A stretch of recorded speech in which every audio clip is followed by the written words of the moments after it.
Hello friends, the viral media में आप सबका स्वागत है। दोस्तों, आज के वीडियो में हम जानकारी लेंगे नायब तहसीलदार इस पोस्ट के बारे में, उसके प्रमोशंस के बारे में, साथ में उसको सैलरी कितनी मिलती है उसके बारे में।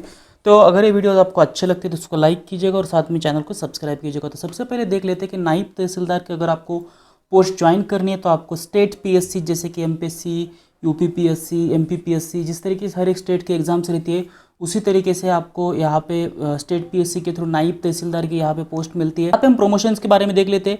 प्रमोशंस में अगर देखा जाए तो आप जब नायब तहसीलदार के पोस्ट ज्वाइन करते हो तो कुछ सालों बाद यानी कि लगभग 6-7 साल बाद आपको तहसीलदार बनाया जाता है। उसके बाद आपको डिप्टी कलेक्टर बनाया जाता है, फिर कलेक्टर बनाया जाता है।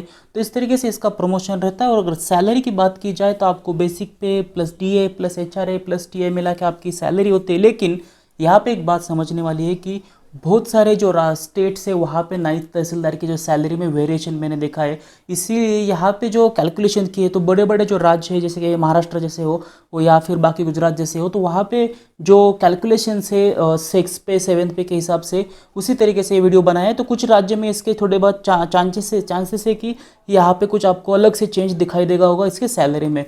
तो यहाँ पे देखा जाए तो 6 पे के हिसाब से और जो बेसिक था वो 9,300 रुपीज़ था और ग्रेड पे 4,800 है।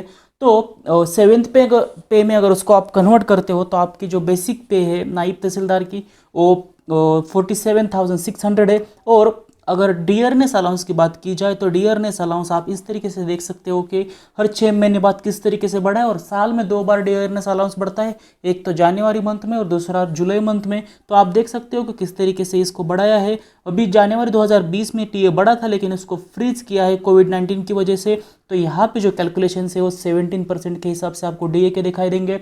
हाउस रेंट अलाउंसेस जो है वो मेट्रो सिटीज़ में 24% है, अदर दैन मेट्रो सिटी जो अर्बन एरिया है उसमें 16% है और बाकी के रूरल एरियाज़ में वो 8% है। तो और ट्रैवलिंग अलाउंस की बात की जाए तो मेट्रो सिटीज़ में ट्रैवलिंग अलाउंस 3600 रुपीज़ है और अदर सिटीज़ में 1800 रुपीज़ है।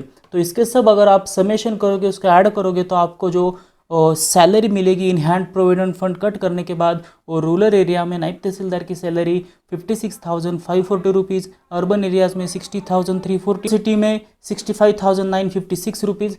और यहाँ पर एक बात है कि जो आपकी बेसिक सैलरी है हर साल 3% से बढ़ती है और आपका जो डीए है हर साल 6% से आसपास बढ़ता है।